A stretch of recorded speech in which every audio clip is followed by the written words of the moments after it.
I'm here to talk to you about how you compare your favorite beers with your favorite glassware. And glassware is really important in beer.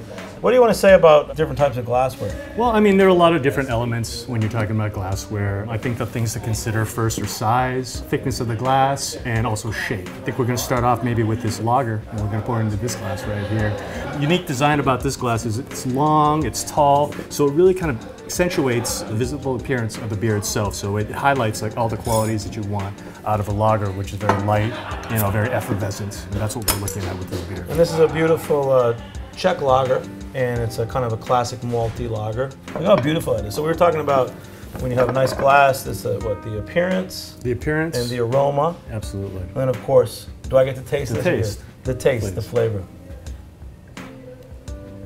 That's such a nice beer.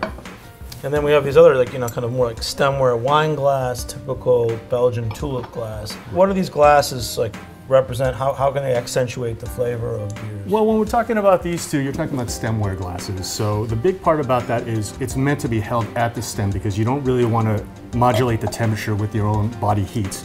Looking specifically at this glass right here, you do see that it has a little bit of an everted shape, which means that the glass comes in a little bit. The purpose of that is to hold the aromas of the beer in. What you have happening afterwards is kind of evers back out. You're able to have a wider surface area, which is able to hit the tongue and coat the palate, which again releases a lot of the flavors that you're really expecting out of a beer. So how would you say comparing the tulip style to a wine glass? Well, again, you're talking about the shape of the bulb itself. What happens when you have something like this, where it's almost a straight wall, you're really kind of opening it up and getting your nose really into that glass and into the beer itself. Again, the thing that I really like about these type of glasses is that flavor really does matter. Like for example, with this American Saison, I don't get half of the aroma, definitely not as much flavor as I do from this. So we often try to serve from a nice wine glass. So let's move over to more like the English style.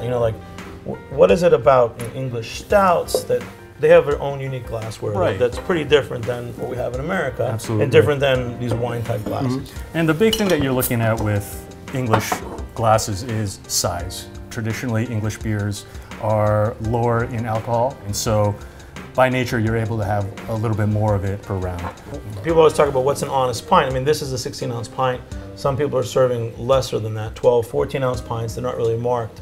When you get to the English tradition, the imperial pint is usually closer to 20 ounces because, as you see, it gives you a full pint with room for a head. Carbonation is kind of one of the more overlooked aspects of beer pouring, and it's a really big part of it because you're able to trap a lot of the aromas in the foam itself.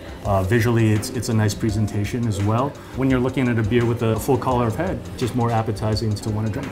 James, thanks for coming out. Always a pleasure. Demystifying the fine art of glassware. Whatever your favorite beer is at home, hopefully you've learned more about what glassware to serve with that. Cheers.